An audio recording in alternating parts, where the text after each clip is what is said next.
Көп телефонду кармап атабыз, көп зыянга учурап атабыз.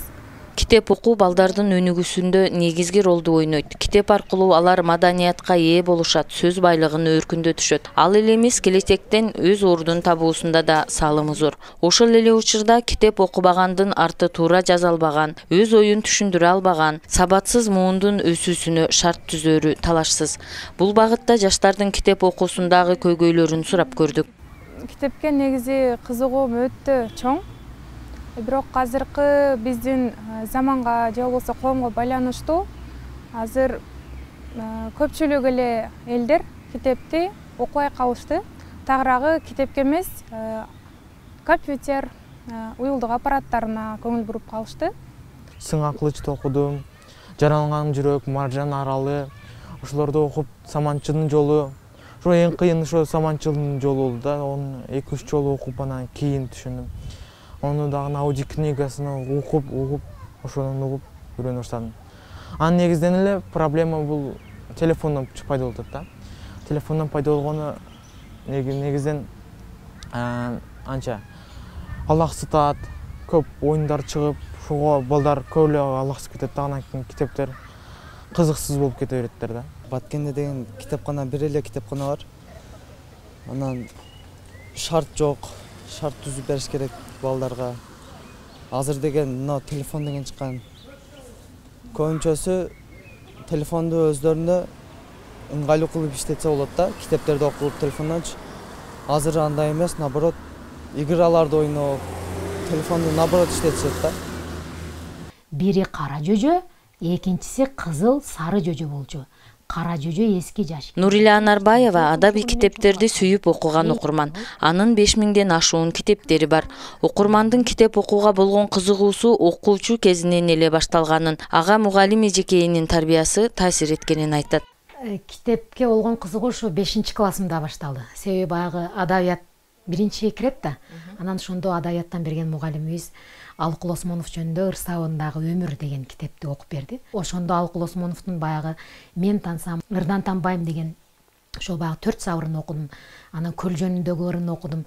Ошондо таасирленип, ошодон баштап баягы адаби китептерди көрсөм кадимкидей ооруй баштадым да. Анан ошондо алгачкы ырымды дагы ошо 5-классымда Байчичекей деген ат менен чыгарган. Нурила жаштардын китеп окууга болгон кызыгуусунун эрте башталганы анын китеп окууну адат катары калыптандыруусундагы өзгөчө мааниге ээ дейт. Ошондой эле алардын китеп окууга болгон кызыгуусун арттырууда ата-энелердин да таасири зор. Аларга алгач өзүбүз үлгү болушубуз керек деп кошумчалайт.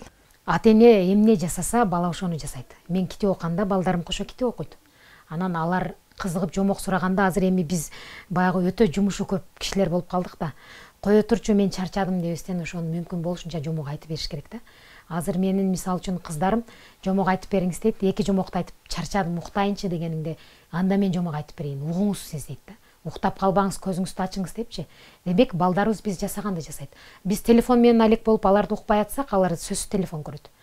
Каарманыбыздын кичине кезинден китеп окуусу анын адаби айдыңында жана журналистика тармагында орун табуусуна зор салым кошконун сыймыктануу менен белгилейт. Ал эми ардагер журналист, жазуучу Аскар Ражабалиев да адам баласынын китепке канып, суугарылып, руханий азыктануусу, анын жан дүйнөсү бай инсан болуп калыптануусунда мааниси зор дейт. Бул китеп деген бул адамзаттын сырын, рух, жан дүйнөсүн өзүнө жашырып жаткан, ушул адамзаттын ар бир доордогу адамдардын сырын, өмүр таржымалын, сүйүүсүн, махаббатын, азабын, тозогун жоготпой сактап келген, адамдардын көзөтүп кетсе дагы, ошол адамдардын көзөтүп дагы, ошолордун тирүү рухун сактап калган бул китеп. Жазуучуну акыркы 30 жылдагы окурмандардын катарынын саны улам азайышы санага салат. Мындай көрүнүш жалпы коомду жабыркатат деп кабатырланууда. Ал эми акыркы кездеги коомчулукту китепке кызыктыруу аракеттеринин башталганын угуп, көңүлү жай ала баштаганын жашырбайт. Бул багытта абалды жакшыртуу боюнча оюн ортого салды. Ата-энелер балдарга жомок айтып бериш керек. Адабият дүйнөсүнө кирүүнүн эшиги бул жомок. Ошол жомокту сен балаңа ушунчалык сыйкырдуу кылып айтып берсең, ал жомоктун içine kirse anam şu turmuşun sıyıkıdılığına balanın can dünyası o şeyga karab ağladı. Zалы менен 3 комната. Анан бул комната ошол 3 жаштан 5 жашка чейинки балдарды неме кылабыз. Сүрөт тартырабыз, жомок айтабыз, мынанда оюнчуктар бар.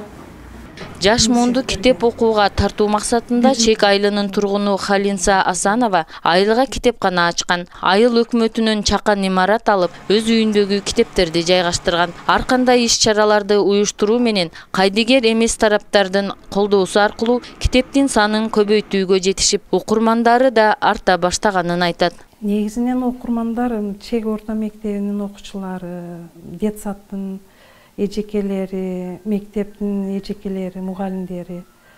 Анан мына айылда келиндер бар. Бир 15 чакты келиндер бар. Келип китеп окуп кетишет, алып кетишеттер. Анан бир 5-6 эже бар. 50-тен ашып калган. Алар сурап калат телефондо эле.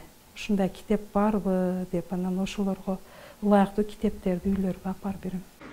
Албетте, айыл жергесинде жеке демилге менен китепкана ачууга жетишүү баалоого арзыйт. Кеп андагы окурмандардын санында, сапатында болууда. Негизи китеп окуу бул ар бир адамдын интеллектуалдык деңгээлин жогорулатат. Ал билимдүү, акылдуу болот. Билимдүү муун жаркын келечек. Гүлбарчын Амирова, Аскар Баймуратов, Салам Медиа, Баткен.